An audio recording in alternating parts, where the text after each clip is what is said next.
bettors aren't crazy about the Lions now that the Packers have Micah Parsons. The market moved quickly, as I thought it would yesterday.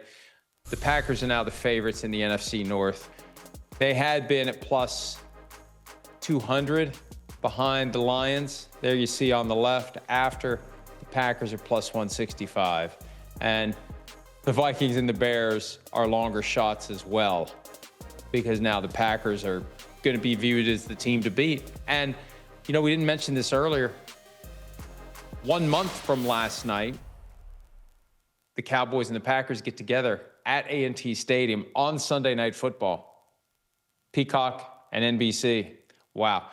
And this makes the season more interesting because the Cowboys are always going to be a draw, no matter what they're doing.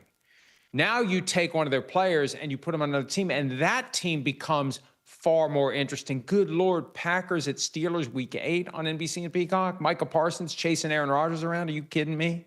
So there's, I think, a greater sense of wonder. And also, you know, one of the things I've been talking about a lot as we do season previews on radio, podcasts, wherever, it still feels like the Eagles are the best team.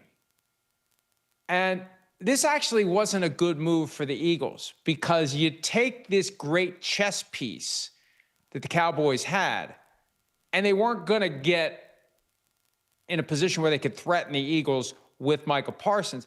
Now he's on a team that actually gave the Eagles a pretty good game in the wild card round last year. They did. And now you got to worry about the Packers if you're the Philadelphia Eagles. Yeah, I think it's a great move for Green Bay right now. It's a great right now move. See, and I keep saying it that way because I don't know. I mean, there is a chance. I don't want to just say, hey, the 23rd pick in the draft or even the 32nd pick in the draft is not going to do anything. We don't know. But in the 2025 season, this is how you look at it as a Packers fan. We gave up Kenny Clark. We got back Micah Parsons. Who doesn't like that? I mean, that's a great trade for right now for the 25 Packers. And last year, they were good defensively.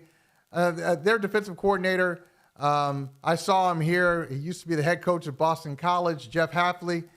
He's good. Energetic guy. He's a guy who doesn't like to blitz a lot. So, and they were able to do all right without him blitzing last year. Now he's got somebody who can make him rethink his philosophy or keep his philosophy and kind of justify it, because Micah Parsons can blow up any game plan, can make any defensive scheme look 10 times better than it actually is. So he's got to be thrilled today to add Parsons and lose Clark. I mean, they'll be able to, I think the Packers will figure out how to stop the run, even though they have Micah Parsons on their side.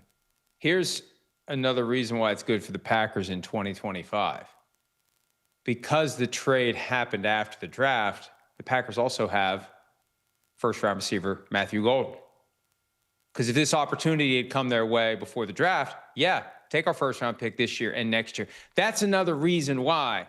And, hey, go ahead, twist yourselves in knots coming up with reasons why it's good that the Cowboys didn't get their compensation in the form of first-round picks until 26 and 27. Well, the Packers were able to get Matthew Golden and Micah Parsons this year. This deal goes down in April. They're not going to have Matthew Golden. The Cowboys are going to have that pick, and they're going to draft a run stuffer. Hi, it's Mike Florio. Thanks for watching PFT on YouTube. Hit subscribe for the latest news and analysis from Pro Football Talk.